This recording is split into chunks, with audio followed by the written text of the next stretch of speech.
Hi, Eric. Hey, how are you? I'm all right. Mm, yeah, How about you? I'm all right.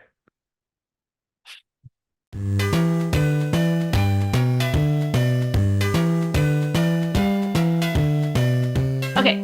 It sounds like a Uh, perfect time to talk about The Idea of You with yes, Anne Hathaway. and actually, yes, we're going to talk about welcome everybody. We're going to talk about The Idea of You, which is the new movie with Anne Hathaway and Nicholas Galitzine. Galitzine. I don't know how to quite where the accent goes on his name. But anyway, it is actually a really good time to talk about this movie because it's actually relevant to the mood and the worry that I was experiencing, like just generalized anxiety. And so it's interesting the mood that I went into this, the mood that I was in when I went into watching the movie and how I fully expected it to make me feel worse, or I expected it to leave me cold or to not, I thought it was going to be silly. And instead, um, I quite liked it. So the idea of you, I assume that I'm going to give the synopsis. I don't really feel like rom-coms are your thing, and I want to talk about that actually. I could tell you what happens in this movie, or I don't know, or what this movie's about. But yeah, go ahead. Okay. Do you want to No, talk no, about? no. No, I'd no, rather you do it. I would much rather you do it. I'm just saying I could. Okay. It's very Well, simple. okay, you could. So the movie is about an older woman who falls for a younger man. And it's not just a younger man, but he's the member of a boy band, like a super hot boy band, which is modeled very much on One Direction and Harry Styles. And so the movie is based on a book by the same title, written by a Black author, actually, which is very interesting because there's a lot of discourse in her interviews about how she felt. She herself is an actor, and she said that she felt like in order to get this movie made, because the subject was really important to her, to talk about an older woman and what happens to older women, in terms of them being dismissed. She felt that in order to sell this idea as both a book and then as a movie, she had to make it a white woman. So it's just kind of fascinating. But at the same time, this book has inspired a pretty rabid following. So there's a really rabid fan base for this book. And I will say that before I watched the movie, I read a short excerpt of the book on my Kindle, and I thought the book was really terrible, like really sappy. And I actually, I mean, I shouldn't be that pejorative when I say that. I'm just going to say that I had this idea that the book was not for me. I'm not the right audience for it. I understand that there is an audience for it. And I also went into the movie thinking that it was not for me, that the movie was not going to appeal to me. Wait, sorry, could I ask, you said it was a black writer, the writer of the book and also the Hmm. movie, or No, the just writer the of the book is a Black author. She's a okay. Black woman. Yes. But she did she write the movie also, or I don't know, actually. I don't think so. I think the movie was adapted. I'm pretty sure the movie was adapted by somebody else because they changed key details of the book. And she didn't have any say over what details they changed. So, for example, there were actually pretty important details that they changed. They made the guy older. They aged him up from 20 to 24. And then, and then what? they made the daughter older too. They made the daughter older. She was 12 But the in woman the was book. still The the woman character was still, yes, 40. in her 40s, yes. In her early 40s. Yes. She was actually more French. She was actually more French in the book than she was in the movie. Oh, that's interesting. Yeah. So, anyway. So, I did want to talk a little bit about romantic comedies because in thinking about this movie, I had a lot, I was thinking about whether or not it could even be called a romantic comedy because there wasn't a lot of comedy in the I romance. was thinking that also. It didn't seem like a rom-com. It Yes. just seemed like a romance or a Yes. drama. No. Yeah, it was billed as a romantic comedy. It was marketed that way. And then in actual fact, the movie contains a lot of things that are common to the genre. So like there's the whole in rom-coms there's the whole meet cute, idea. So, how do you like how you meet is supposed to be really awkward and charming and funny.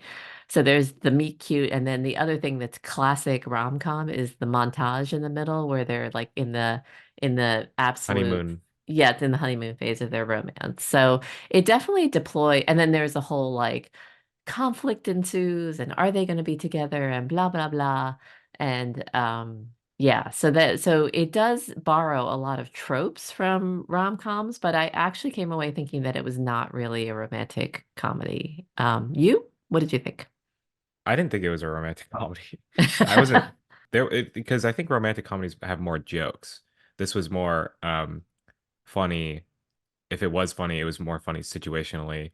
Um, and and I thought it was really serious. Yes, I thought it was really serious too. Yeah, so I think uh and I'm gonna talk probably a lot about how I feel about this compared to No Hard Feelings because there's some similar elements. But No Hard Feelings was a rom-com. There were jokes, there were set pieces. Wait, who was in Real Hard Feelings again? Jennifer Lawrence Oh, yeah, yeah, yeah, yeah, yeah, yeah, yeah. and Andrew Beckman Fields, I think his name is. Yeah, that's another, you're right. And that's a good comparison actually, because it's another May December romance thing. Yes, and I think that was done better. Um, but this one, I did admire that it wasn't just like a because the way you titled this episode, I thought it was going to be a rom-com, but it kind of wasn't. So let's talk about rom-coms in general for just a little bit. Sure. So, I actually think so for a long time romantic comedies existed and they were not called rom-coms. They just weren't called that. And so like for example, you had all those really great comedies, those great black and white comedies that starred Cary Grant, for example. His Gal Friday is a really, really great example of that. And then and there's so many good examples of this, but then Billy Wilder made Sabrina and The Apartment and all of these really wonderful romantic comedies, but they weren't called romantic comedies. And I actually think that the term got super, super white hot and it became its own genre around the time when Meg Ryan was starring in romantic comedies. Like, so she first with When Harry Met Sally, which you've seen, and then there was a whole string of them like Sleepless in Seattle and You've Got Mail, which I don't think you've seen any of the other ones. So those are again are those to me strike me as true romantic comedies. There's romance, there's comedy, there's a lot of comedy, And then there was a whole bunch more comedy, like Julia Roberts made was huge for romantic comedy. So was Kate Hudson. She was in a lot of them. And then there was a long time where people were declaring that the romantic comedy was dead, like they weren't being made anymore. There was no box office. So it was sort of after the Julia Roberts, Kate Hudson, Meg Ryan dominance, it felt like there was this long drought where nobody was making romantic comedies anymore. And so I feel like when the movies came back or when romantic comedies, I feel like it came back in so many different forms. And so the Jennifer Lawrence, the No Hard Feelings, and then also the movie that I haven't seen with Sydney Sweeney, Anyone But You, which Annie said was terrible. I had no desire to see it whatsoever. I actually think there was a reviewer who mentioned this recently, but I think that romantic comedies might have come back as the sex comedy. So like these comedies have more to do with sort of issues of sexuality. And then there's more drama in it too. There's just more seriousness in it too. So it's interesting. The other thing I'll just say is this may be just me remembering you at 8 years old when you were squicked out every time characters kissed on screen. But I, for the longest time, thought that romantic comedies were like not your thing, like not your genre. It hasn't really changed. Oh, it hasn't changed. I watched this movie this morning because I didn't really have time over the weekend. Yeah. And I watched it much like I would watch a horror movie. I brought my laptop while I was working on like I was like applying to houses and stuff like while I was watching and like anytime something happened I'd be like, "Oh, no." Just like keep working and like peek above my screen like every couple seconds like, "Oh, no, no, okay." You know? So You it liked When hasn't Harry Met Sally, right? yes, So I there's love that certain movie. rom-coms that you like. There's yes. The one element that romantic comedies and other romantic movies have is the will they won't they, right? Um, and a lot of movies play around with that idea.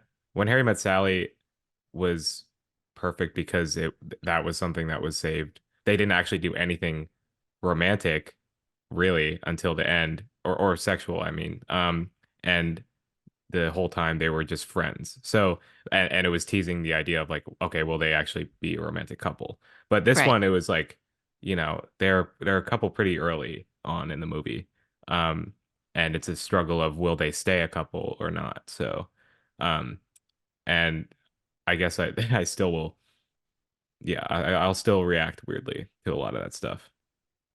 So in other It's just, words, I can't get rid of it, but I will watch more of it, especially. so Yeah. to sum it up, the genre is not really for you. But if you do like a movie in the genre, you like it when it's really funny and witty and well written and a little bit Yes. sanitized, Eric. You're not really crazy about the whole, No. no. Like I love Crazy Rich Asians. That's another rom-com. Hmm. Um I yeah, I guess sanitized because I don't know. I guess what's the point? I you don't need it's less is more in my opinion. And yeah, that's my reason for that. I don't know. So let's talk about the movie itself, the idea of you. I already gave the plot synopsis. So what'd you think of it? Uh there were a good amount of things I liked about it. But I was not into the message. I wasn't exactly into the message it was sending. I mean, namely, just like right off the bat, I really didn't like the ending. Because the whole it was very obvious to me that this was um not good for the character for Anne Hathaway's character, Celine. This whole relationship, Helene. Selene, Hmm. Selene. It was very obvious to me that it was like a uh it was not going to help her really deal with what she was her loneliness and the fallout of her previous relationship. Um so I was waiting for I was just hoping that she would that was a realization that was coming. And it sort of did, which I was glad for. But then at the very end, they were like, and 5 years later, he walks in again. And who knows if they end up together again. He 5 years later, he walks in with the worst aftershave known to man. I mean, even the push and pull in the middle, like I was having trouble legitimizing because, you know, the world finds out that they're dating and then it's the worst thing ever, which I think they did really super well. I think like Yeah, I think they did that really, really well. the pressures of being in that sort of relationship, not just on her, but on her daughter, amazing. Just like and the fact that, we hate her ex-husband, but he's also right on some on many accounts. But uh but then she talks to her daughter and she apologizes. And then her daughter says, "Wait, but is he a feminist? Or and is he nice? Do you like him?" And she says like, "Yes." And then just because her daughter is like, why not?" Like that didn't make sense to me. I don't know how they reached that conclusion. I mean, That made sense to me, actually. I guess People do impulsive, risky things, yeah. particularly the ones who don't usually do it. Do you know what I mean? Yeah. So that's like just like a crack being open. Do you know what I mean? And then the whole thing spills out. That made sense to me. Yes. Okay. But then they get into a relationship again. Then we have another montage, number two montage of their relationship. And then it goes sideways again, which I was thankful for. Um and that was it. Like I really thought it was going to end when she was sitting when he had just left for like, they just broken up, and then she's left in her chair and she just like laughs to herself and she doesn't know why she's laughing. I thought that that was gonna be a better ending because, you know, man, this thing just happened and it's actually horrible, but I guess I'll just have to move on, you know. Um, but then 5 years later, and then okay, we're just That is having that different than the relationship book, you again. know. That is different than the book. Oh, great. Yeah, and I know why they added that. I think I could see why people would think that sort of ending would fall flat, but um I don't know. It's too weird. I liked the movie quite a bit, and I will again locate it in this. I was just feeling a lot of stress and anxiety this weekend. Um, I mean, it was primarily related to Grandpa, but it was just, I hate I mean, the Serenity Prayer says that you should not stress about things that are beyond your control, but you just can't help it, you know? And so I was just in a mood and I was by myself because dad was gone. And then I went into this movie thinking that I wasn't going to like it. And then for 2 hours when I watched the movie, I actually was taken away. Like I was actually caught up in the story. So on one really basic level, Eric, I felt gratitude that a movie actually did what it's supposed to, which is that it took me away out of I emerged from that movie with a different mood than I had gone in. Like I Yeah. felt sort of refreshed and I felt like I had just escaped, like it was escapism, pure and simple. But I really thought about why I liked it so much, and I don't think it's because the story really speaks to me, or that I think that I actually that whole everyone talks about whether or not this is fantasy wish fulfillment, and I have no desire to that a boy band would notice me and, like would find me desirable. I have no desire for like a younger person to like think that I'm super attractive. None. Zero. So that to me is not the incentive. And it's also, I don't have this like thing about, oh, older women are dismissed and treated as non-sexual beings. I don't care. I just don't care, you know. I mean, I do think it's an issue, and I do understand that women, especially in Hollywood, when it comes to getting jobs, I think that's completely wrong that they're dismissed, you know, and that they're not treated as marketable or sexy or desirable. I think that as a commentary on entertainment and what we value in women, I think that that was really valid. But I think that I think I liked the movie so much because I thought that Anne Hathaway's performance was really, really good. Yeah, it was. I think she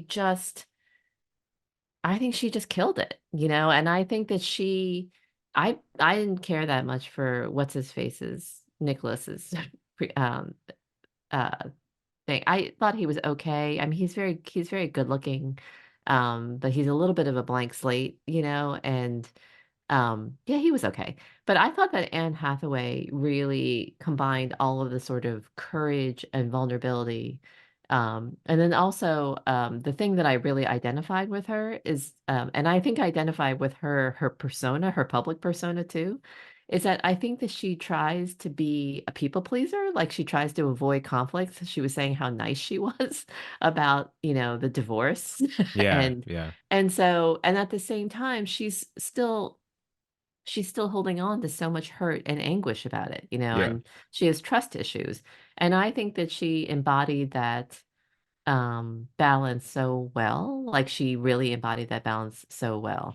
And you know, Anne Hathaway has been on this huge journey, I'm sure you know, where there was a period of time where she was just so hated and mocked, you know, and it was right after she won the Oscar for Les Miserables. And then she co-hosted the Oscars with James Franco, and everyone just made so much fun of her for being a try-hard and for being overly eager, when in fact she was just trying to get her job done. Like she was just trying to make up for the fact that James Franco positively disappeared from his hosting duties, you know. But it is true, like there's something about her, like when she accepted her Oscar for Les Miserables, she stepped up to the mic and she goes, it came true. You just like want you're like, "Oh my God." Yeah. But you know, I feel like the uncomfortable thing with so many of the current generation of Hollywood stars is that they've had to grow up and mature very much in the spotlight, you know? Yeah. And so I think that where she has landed is that I think she is a formidably talented actor. I think she's one of the best of her generation.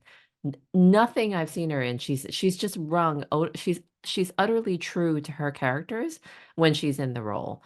And so for me, it's her performance and her interaction with her daughter in particular, that really spoke to me. And I think that anchored the entire film for me. The entire film. Yeah. No, me too. I mean, that is what I loved about this movie. I think Hmm. Anne Hathaway is an amazing actor. The conversation she had with Nick Nicholas with full moon guy when August Moon. with the mooner himself, August. What was his name? Oh, Hayes. Hayes. His name Hayes. is August Moon. God. He's so forgettable. I know. I know. Like, okay, that's see what I'm about to describe. That conversation was a really great scene because she she opens up as she's talking about in the most beautiful and tragic way that she could in it talking about her divorce. Like Yeah. that was like unexpectedly so raw and true. Yeah. Um, but on the other side, there's just like a blank slate, like nothing, like like not nothing, but he is what he is. He's a pop star who is immature and doesn't like really have much depth to him other than that. You know, they really try to give him depth, talking about his status and his fame and how that affects him, which I think is n not invalid, but it does make it shallow a little bit, just a little Yeah. bit. And Yeah. everything in his actions and what he says, nothing spoke to him moving past that. Even up until the flash forward scene 5 years later when he's on Graham fucking Norton, um, with again the worst beard I've ever seen. So, um, like I think because and what I mean by what he said and how he acted was like, he even something as small as ordering room service and he's getting chicken nuggets and he's like so happy that she made him a sandwich. Like it's all these things that are sort of that It's seem in line. infantilizing him. Yeah. Yes, yeah, and I think except I think that's so well done. I thought that was like a really great choice. I just wanted that to benefit towards the end when they realized that it was that's not right. Like that was one of the reasons. And same with when they have when they're at by the pool and with all his friends. Like that was such a that was so that was also real in a different way. Like that is exactly what that scene would feel like, just like with the setup. You have Yes. younger pop star, older, and as much as his friends were being shitty, they were also pointing out things that were completely valid. Like, this is kind of weird, dude. Like that you're dating this older woman. Right. Um, so I wanted the movies to sort of see that, like address that and be like, um, and and not have it like have a wish fulfillment, plot like you mentioned. And I think they did do that in a way. And whether or not all the things I mentioned were more prevalent than how it ended and how it ended up, I don't know. I mean but that's the way I took it. Yes. I can see that. I can see that they didn't address some things enough. And I don't think that he was enough of a counterpart to her to make that come real. So I think that that's what I meant when I said she anchored the movie. It was entirely like her that anchored the movie and made the story really hers. Um, I thought his performance was believable, that he was really into her, but there's a part of me that's like, why wouldn't he be into her? He's just like nothing. Like Yeah. you know what I mean? Like, so he needs a personality. Like he needs Yes. to develop, you I know? think, but if he felt like a fully realized person, then I think that would betray um the what's actually real is that that's relationship is still fucked up. Like, if he was like a real person, then it would more legitimize relationships like that where I don't think it should be. And I think Do you think it's fucked up both ways? Do you think it's fucked up when it's an older man and a very young woman? yes. Yes. So in other words, are you saying that you think that age difference is a problem? Yes. I think so. Okay. I think it's That's a pretty big statement, Eric. I don't I don't maybe it's not a problem. It's just weird. Um and Have you I don't questioned know. your judgment on this? Dude, I don't I just think it's odd. It's just so odd. Like it's the same with older men and younger women. I would feel the exact same. I'm only asking because I understand. I actually think it's good to be honest about the fact that you find it weird, like societal norms are just not. And there are reasons why some of the societal norms exist. It's not just being a Puritan about it. Like there are reasons, like you feel like one person is the maturity level is so vast and different that you feel like one person is being taken advantage of, you know? And sometimes, but sometimes I think that line is gray, not black and white, you know? Like in Ted Lasso, for example, you had that connection between Rebecca and Sam, equal age difference. And and she ended it, you know, for because it wasn't right. Do you know what I mean? Like it wasn't right. And Sam's dad, when he met her, made her feel weird about it on purpose because he was passing the same type of judgment. Like even though you know what I mean? Like even though Sam was fine with it and really was eager to continue it, Rebecca was the one who had the more experience and more maturity. So she ended it, you know, because it Yeah. wasn't right. And Yeah. so I don't think that I'm not passing judgment on you by asking you why you think it's weird. Yeah. There is a reason why you think it's weird. I just wanted to know if it went both ways because Hollywood always does it the other way. Yes, I know. And that's something that's abhorrent and horrible. Yes.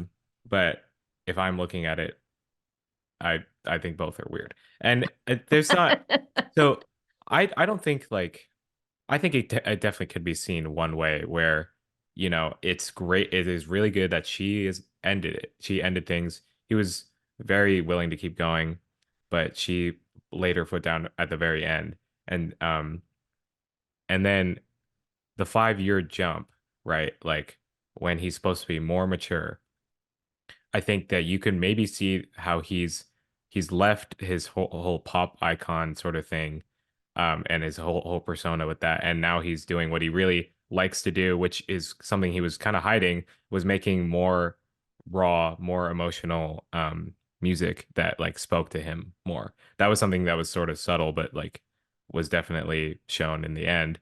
Um, but but then he gets interviewed and Graham Norton's like, "Wait, you're going to LA?" And he's like, "Yeah, I just have somebody to see, like instead of like I would have much rather if he was going to be if they're going to tease that they're getting back together, like now he should be a fully realized person, not just like Right. chasing after some woman, you know? Right. Like maybe if he talked about like what the music meant to him in that scene like with Graham Norton, just so random by the way. Um Yeah. Yeah. like it then that would hit I think a bit more. And also the what he's done for her like in their relationship, just a lot. It's a lot of money, it's a lot of like lavish things, and not as much substance, like of like how do we connect as people, because they had this whole pan to the big ass painting he got her at the end, to show that like, oh, like you've always wanted this painting. I got it for you. Like as much as that could be something that's emotional and that connects their characters, like it just to me it just came off exactly how he came off when he came into the art gallery, which was like, no, I mean I really liked all this art and I'm just gonna buy the whole thing actually. Could we go to this next gallery where we can maybe like, do something more than look at art? Like, okay, so it just felt it didn't feel fully there. That's all I I'm saying. do think that I disagree with you a little bit, Eric, because I think that number one, I think he gave her a sense of confidence about her own sexuality and her own attractiveness. She was getting a lot of feedback from these men. There was that whole scene where she was being hit on by the men at the party. Yeah. And she was getting a lot of feedback that she's very attractive, but she wasn't confident that she was being seen as a whole person. And even though he primarily was attracted to her because he thought she was hot, he was attracted to something else about her, you know? So, Yeah. Okay. yeah. So, and then the other thing is that the book is apparently a lot more explicit than the movie. So the book has a lot more sex in it, and I think that that whole point, and the author herself in interviews has said it's about a 40-year-old who is a woman who and turns 40 years old and is suddenly treated as a non-sexual being. Like Yeah. she Okay. can't own her own sexuality, she has no agency over it, she's just dismissed, you know. So I do think that he gave her something. And then the other thing I think he gave her back was trust, you know, because she's the one he was willing to have faith. It might have been naive faith in their relationship, but he was the one who was willing to have faith and commitment. And she was the one who had so many trust issues because of the lying. You know, Yeah. she's the one that had to break it off. So I agree that it wasn't well represented what he gave her. but I do think that he gave her something. I do think that there was more mutuality there than was when there was Yeah. shown well. I think what you're saying about um her feeling gratified that she can still be seen as attractive and still love and be loved. I think that's very important. Hmm. Um, it does, I guess, from my warped like personal perspective, it just seems so like it's like unbelievable that that would ever to me that would ever be seen that way because Anne Hathaway's Anne Hathaway. Like Anne Hathaway's hot as hell. Like so and also, you know, I don't there I don't see um how women I mean I am now aware of many things and many people that have a whole wide range of a whole wide range of sexualities and also and interests and anything. So like the age it's just like for me personally has never has now has not like is not a factor that seems to limit anything, you know? So as much as like it is such a real and valid and studied probably thing, like it I guess from me watching the movie, I guess I couldn't see that because yeah. Dan Hathaway. Yeah. Um I actually think that Anne Hathaway, you know how we used to, yes, she's beautiful. I think she's beautiful too, and I think she's very stylish too. But you know, ever since both you and Annie were kids, I talked about the fact that you know, just because you're physically attractive or you're physically, that doesn't make you, that doesn't give you all the confidence in the world, you know, yeah. because it's always the full package. So I think that's what I think she portrayed so effectively, that even though she's Anne Hathaway and she's very beautiful, like she's just empirically gorgeous, you know, at the same time, she's incredibly vulnerable, you know, and you know, she was lied to by her husband, you know, and he left her for another woman that he thought was more beautiful or more had more chemistry with. So Yeah. my point is that that doesn't make you invulnerable. That doesn't make you invulnerable to all the things that can, all the bad things that, all the things that can go wrong. Yeah. So, yeah, I get what you mean though about the not being believable. But overall, we might actually wrap this episode up in 45 minutes, which it would be shocking. But overall, what did you give this movie on Letterboxd? I gave it a 2 out Whoa, of 5. that's really harsh. Uh, no, I don't. Yeah, I don't know. I I think, think I'm going to give it a 3.5, which I know you're going to make fun of me for, but I'm also going to give it hey, I'm also going to like it too. I So, gave No Hard Feelings a 3.5. See, okay, let's talk about that a little bit because you okay, still let's haven't talk seen about it. that, right? No, well, I Okay, tried watching it and I hated it. why? Because I tried what I do like that one. I I gave did that a not three. like it. I didn't like it. I thought that, well, it was bothering me how incredibly smooth Jennifer Lawrence's tan was.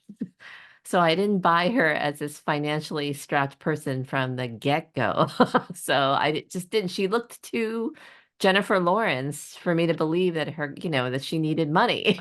So, so I I'm feel like we're sorry. having similar issues, but on different movies. And then, you know, the first 20 minutes, I just didn't like her character. I didn't like her character at all. I didn't like anybody that was showing up on screen. I didn't like her friend. I didn't like anybody. Okay, why don't Okay. you tell? This could be just one of those agree to You just didn't, disagree you things. did, what do you, I mean, what did you not like?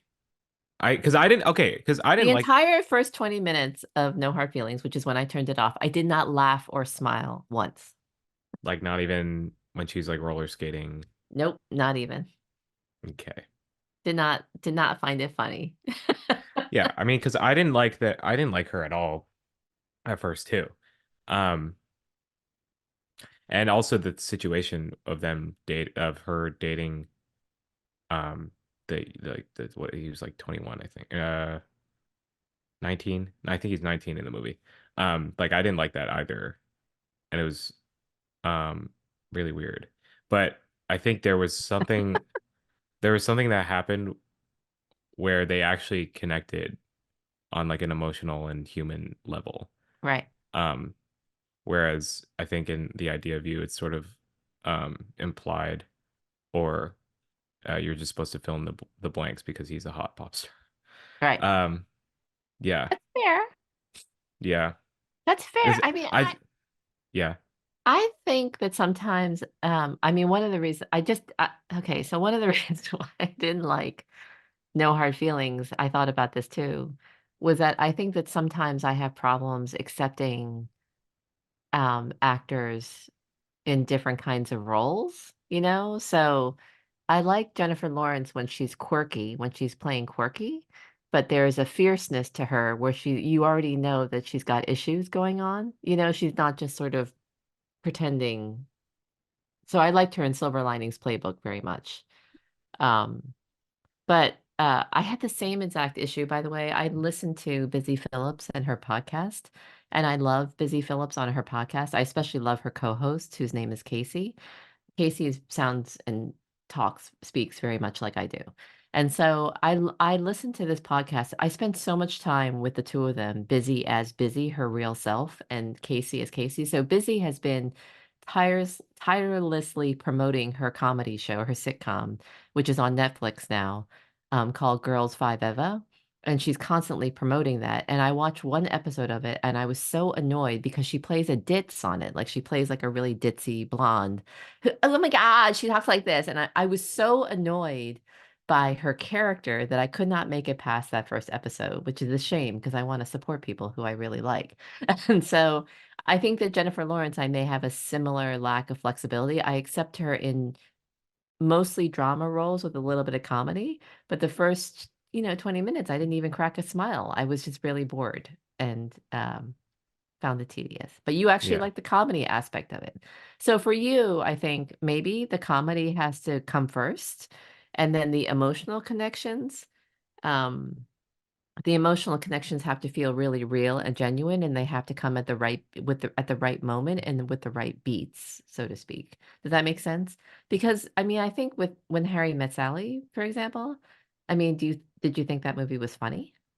That movie's my favorite rom-com, period. Yes. Yes. So Also one you, of I my mean, favorite movies. yeah, that movie is incredibly well written. If you ever read the script for When Harry Met Sally, it's amazing. Like actually, like it's amazing how when you read the script, it's just you can just see. I'm obviously because I've seen the movie so many times, but it's unbelievable how well written it was to actually result in that movie that Rob Yeah, Reiner directed. Yeah, yeah. yeah. There's sort of a like a awareness element, I think, to these movies. Um, like, can I tell that the movie knows what it's doing, or Yes, what it's saying, what it's presenting you with, and how it wants you to react, and right. how you're gonna feel about how you're gonna feel about watching it. And I think, I guess when Harry Met Sally, they when they met, it was not you knew that the movie was about them, but you had no idea how they were going to end up together. And the way Right. that they were introduced to each other was so normal, and like they're just he just like has to take her like on this drive for some reason, you know. Right. Um so even it's crazy that even though you know the movie's about them, that they Yeah, were able to set up this scenario where you can't believe it when you're right. seeing it. Right. So, but versus the idea of you when she's silent, like she's at Coachella, and oh, I need to find a bathroom. Let me just walk into this very obvious private trailer. Oh, I'm in the trailer. Oh, and somebody's in the bathroom. Oh, I guess I'll wait. Ugh, somebody's taking forever in the bathroom. And then it comes out, and then they have that the little I'm getting very annoyed in most movies now when they have like a shot that's like, oh my God, they're so hot. Like, whoa. And but in these movies, it's when they look at each other for the first time. Yeah. There was like a like a like, it's if they had met if they had met and it was like a normal like oh like it just felt like oh what are you doing here? This is my trailer, like Right. something instead of like this is hot and what are you doing in here? Like I don't know. I think I maybe would have been more receptive. Like I think because up until then I was watching this whole setup and feeling like I really understood what her character was. And I was waiting for that moment for them to introduce him to see what kind of movie this was. And once I saw it was that kind of movie, then it definitely maybe dictated how I responded to the whole rest of it, right? Yes. Yeah. Um, I think the sum total is, Eric, is that there's a pro column and a pro and a con column, and you just had many more cons than you did pro. yeah, That's it. But you had yeah, you had one strong pro, which was Anne Hathaway's performance. And then the other thing that I will say that I really, really liked about the movie, by the way, is that I never get over the feeling. I never get over the feeling whenever I see like a whole boatload of toxic comments on people's social media posts. I never get over the feeling, what the fuck are you doing? Do you know what I mean? Like, how could you possibly? This woman just shared fashion tips, how she thinks about how to style herself as an older woman on Instagram. Why would you go in there and post the worst, nastiest comment? You know what I mean? Saying you look horrible, I don't like your body, blah blah blah, all these things, you know? So I don't know if I don't understand trolls. I fundamentally do not get trolls. Fundamentally do not get people who have to exercise their toxic feelings and their entitlement online.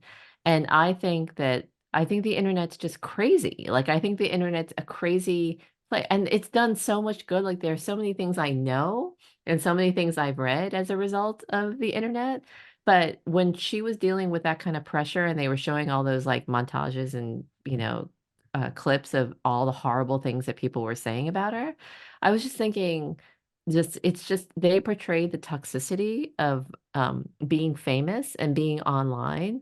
I think that they did that really, really well. And I ended up, I mean, that's one of those things where they did it well enough so that I actually really felt sorry for him, and I felt really, really sorry for her, but I also felt sorry for him. Like I actually sympathized with him more than I did before that, like in terms of getting a glimpse into his life. yeah, And it actually made me think that this whole internet age and people and the way that they're portrayed online and the way that they're speculated about online.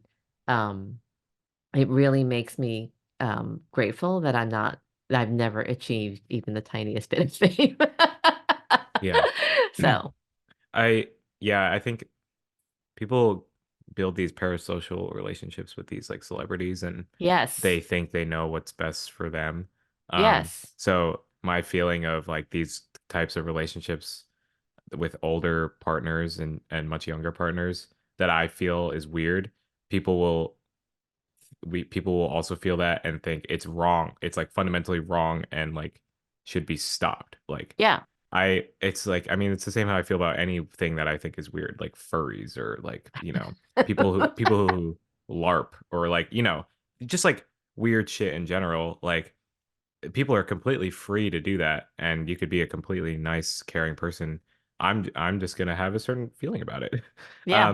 But But that doesn't you're not gonna go out of your way to make somebody feel like shit about no, I'm themselves. not. And same I was just talking with my friend yesterday about like cheating. We were just having a really funny conversation about saying like, I mean, it's cheating is like not that big a deal.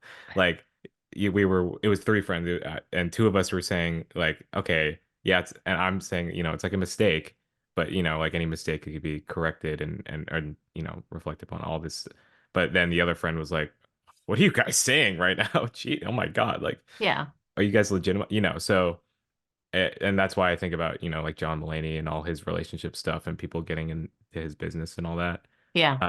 So again, like uh it is abhorrent the way that people just try to insert themselves into into celebrities' problems and their lives and whatnot. Yeah, it's Um so weird that they would think that they have any kind of right to an opinion about them at all. Do you know what I yeah. mean? Like it's one thing to be I as you know, I love Keanu Reeves. Do I think I should tell Keanu Reeves who to date, where to live, like how to live his life? I don't. Do you Yeah. know what I mean? Like, But I don't understand. I don't understand the people who cross the line and decide that it's their business and they want to say horrible things. yeah. But what's something that will fall out is like our opinions of them will sort of cultivate a general like culture about their personality and what they do. I mean, like That's true. I thought about that I immediately thought about Leonardo DiCaprio. He only dates women in their 20s, right? Right, right. So and we all have a general feeling of, oh, that's weird. But he has like he has very beloved coworkers and people that respect him and for what he does and which and he has done a lot. So where do you like draw the line, I guess? I I don't don't know. know. I don't know, but I think that in terms of public discourse and the toxicity of the internet and internet fame, I think it's good for us to pay attention when they want you to pay attention. And then the rest of the time, you just keep a respectful distance. Like, I think that Kendrick Lamar and Drake would like us to pay attention to their their beef. I cannot actually believe you just brought that up because I would have never expected that in a million years. But yeah, I think that they want us to pay that's attention. a I think public that thing. that's Yeah. a public thing. They want to do that publicly. And it just led me down this whole rabbit hole about I didn't know that like back in the early 2000s that Jay-Z and Nas had this whole thing going on too and how they worked it out. And anyway, my point is that sometimes I think that they want us to follow along, but when they don't want us to follow along, meaning who they're dating, who they're having sex with, who they're having babies with, whatever, then by all means, like you can be curious or and even nosy, but just keep a respectful distance. Just don't engage in abuse. So that's my general feeling is like I don't get why people, but overall, okay. Overall, I'm gonna give the movie a 3.5 stars. I liked it. I don't think it's a romantic comedy.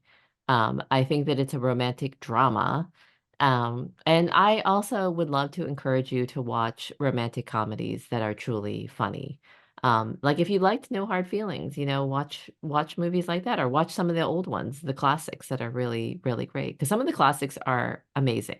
Like the Philadelphia Story is amazing. That has Cary Grant, Jimmy Stewart, and Katharine Hepburn. Great, I great movie. mean, yeah, I still have a lot to see, but I've seen 10 Things I Hate About You. That's one. Hmm. Did you That's like it? probably the only one. Yeah, I did like it. Oh, you did like it? Interesting. Yes. Oh. What do you think? You didn't like that other movie that we watched together, To All the Boys I've Loved Before? Oh. Forgot about that one.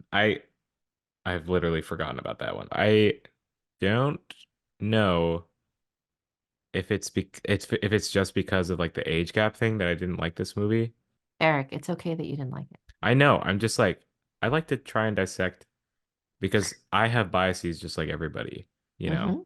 Hmm. Um, so I think it's important to think about at least, but Yeah. I guess that's what we've done here. But Yeah. I would like to widen my library of this genre so maybe I don't have a more educated opinion on it. Yeah. Well, I'm glad that we took a break from action movies Yes, because we were doing so many. we And it were. is my favorite. It is my favorite genre by far, action and sci-fi. Yeah. Um, by the way, The Fall Guy did not apparently have a good box office weekend, so that makes me feel guilty that I didn't go out and support it. Because there's a whole movement behind The Fall Guy. Because In of the addition, stunt people. yeah, it's about stunt people and raising visibility for what they do. So I feel like I should go see it in the theater just to support it for that purpose. But in addition, it was very well reviewed. Okay, let's finish off with the idea of you. I do think that this was very different in that I thought that we were both gonna come onto this. We haven't really have we talked about a movie that we both like hated? Yeah, the The Marvels. Marvels. We're very nice to things most of the time, Okay. All right. but Well, I thought we haven't watched something absolutely abhorrent yet. So yeah, I thought we were gonna like, I mean, we haven't watched like the Emoji Movie or something like that. But I thought that we were gonna talk about this movie as if like, oh my God, it was so horrible, it was so corny, it was so cringy, blah blah blah. And then I ended up actually really being grateful for it as a moment of escapist fantasy. So that's all. I'll bump it up to a 2.5 because I think it was actually well done. Like I think it was, and it was engaging. And those reactions I was joking about earlier are actually fun. You know, I have a fun time when watching stuff like that.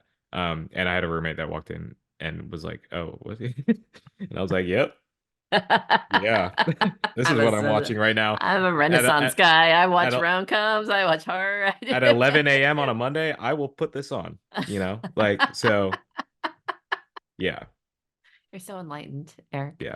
Okay. All right. Well, to everyone, let's close off the episode by saying thanks to anyone who's still listening. And Eric, I love you very much. Love you too. Thanks for talking and uh showing me how I could watch movies and stuff. Thank you. Bye.